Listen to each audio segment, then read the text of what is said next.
Namaste, great day.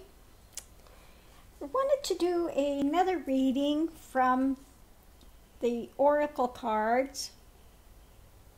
Okay, because these are just so nice. And so the one that we've got here today is the new chapter. Isn't that an interesting one? So what we have here,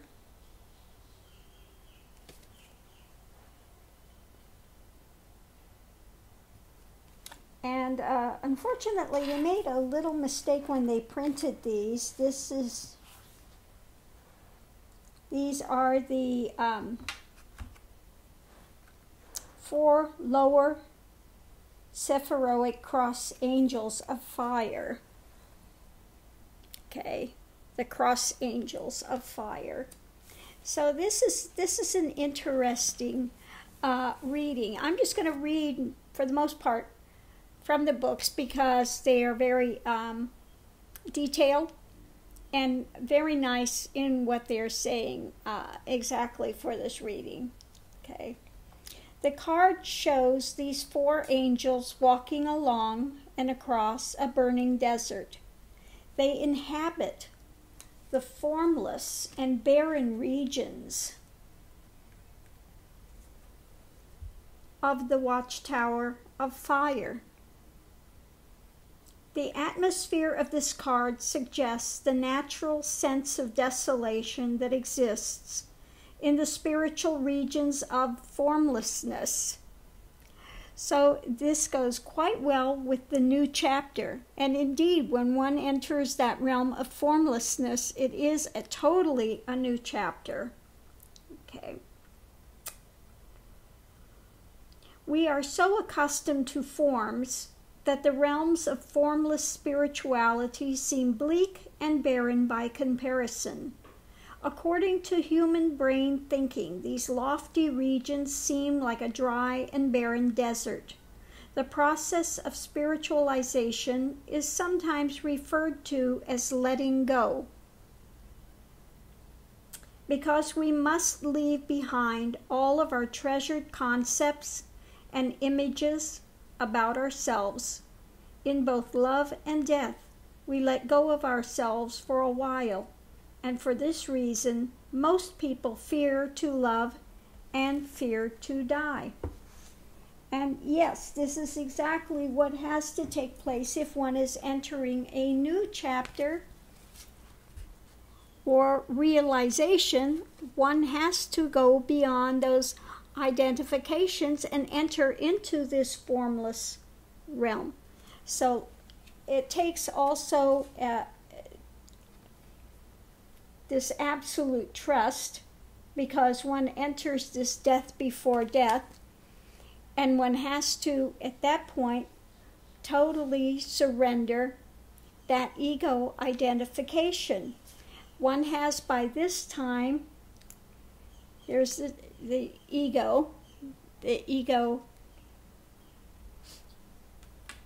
in the way of that darkness.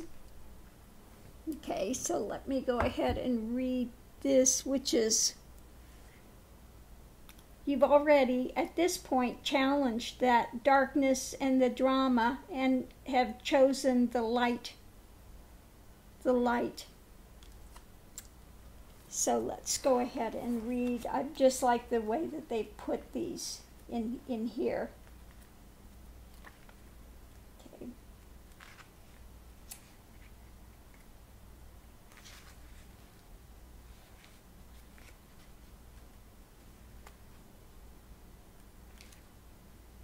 Okay, here it is.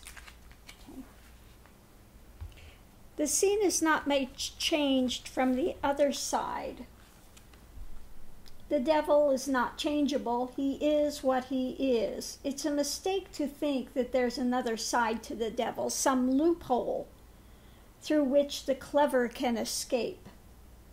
He faces the hellmouth, waiting for the next arrivals. The back of his pedestal is carved with a diabolical pentagram, and 5 devotional candles burn before it. These are the tributes he demands from those who serve him. A book is in flames. The book is in flames. For the devil is an enemy of knowledge. Ignorance is his closest ally. There's one sign of hope in this place of despair, and the devil may not be aware of its presence behind him. A lotus, a flower that is born from the mud, represents the spirit that can rise even from the deepest inferno. So at this point, if one is going to make that vast leap into the formless, one has already challenged this, turned their back on that egoic darkness and chosen the lotus, okay, and has chosen knowledge to go forward, ready to make that leap. So what we have on the one side is that judgment. So let me get to here to read this one. Okay.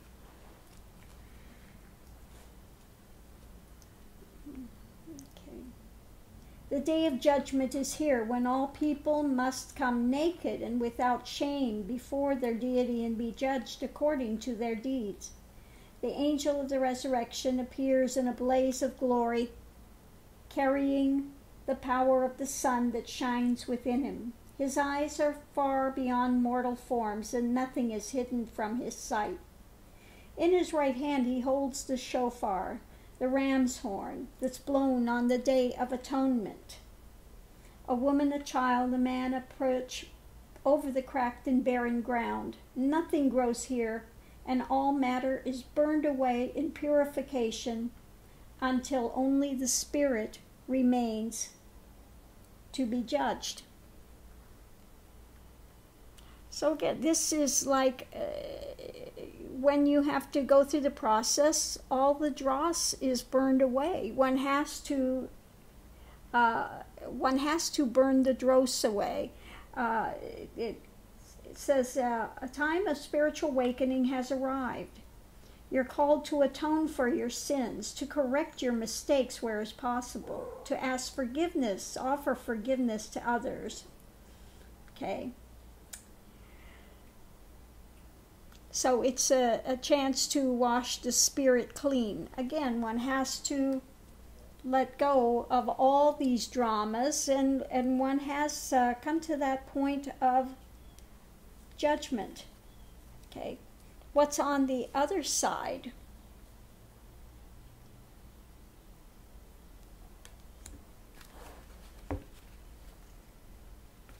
is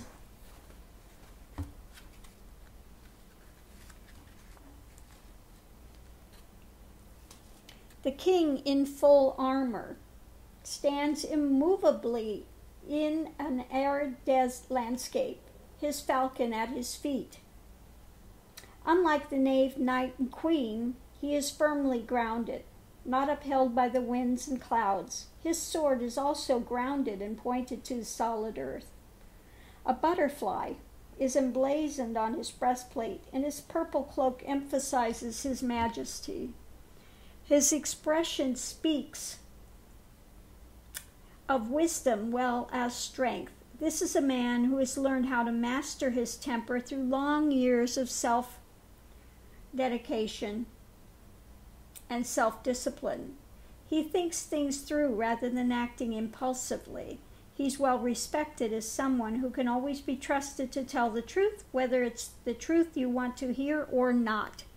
His idea of evil is to betray the trust of those who believe your word. He will never break an oath and not likely to forgive an oath breaker. So he is one that has come to be truth personified. Absolutely not going to move to the right or the left of truth. Okay. Next.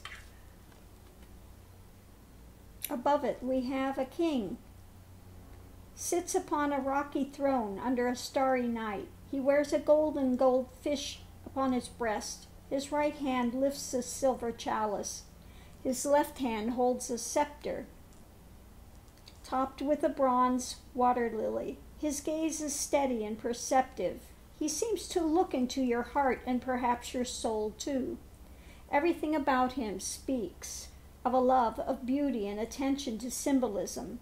This is a wise and compassionate teacher by avocation, if not vocation. The fish necklace symbolizes the Piscean quality of sacrifice to a spiritual calling. The water lily scepter shows authority is tempered by peace. The night and the dark sea are kept in keeping with the outer self he presents to the world, the vastness of the cosmos, the fathomless depths of wisdom. And underneath of that we have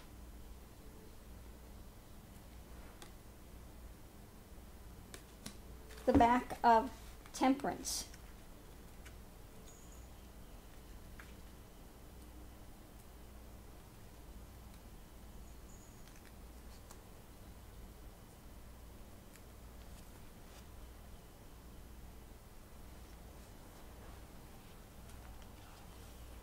Across the river from the angel of temperance stands the gallows of the hangman. The gallows is as empty now. Perhaps the hangman was influenced by the pretense of temperance and no longer needed to remove himself from the mundane world. Or perhaps the gallows awaits the hangman, and the angel of temperance is the keeper of this transformational place. Behind the angel are a white eagle, a red lion, alchemical embodiments of the elements of water and fire. Temperance, the peaceable combination of opposites in perfect balance. Okay.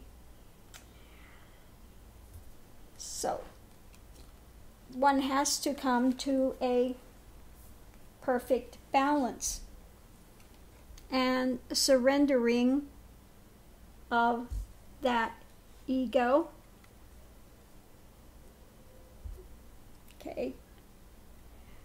On the altar of truth, I lie myself. One comes to that point of absolute truth and wisdom when one has gone beyond that ego form and had that trust to jump into that unknowing, unknowable, formless realm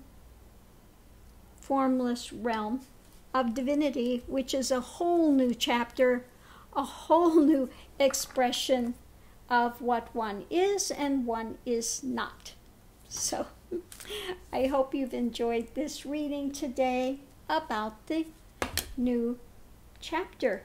What remains when one makes that great leap of faith in absolute trust. Okay, namaste, have a great morning.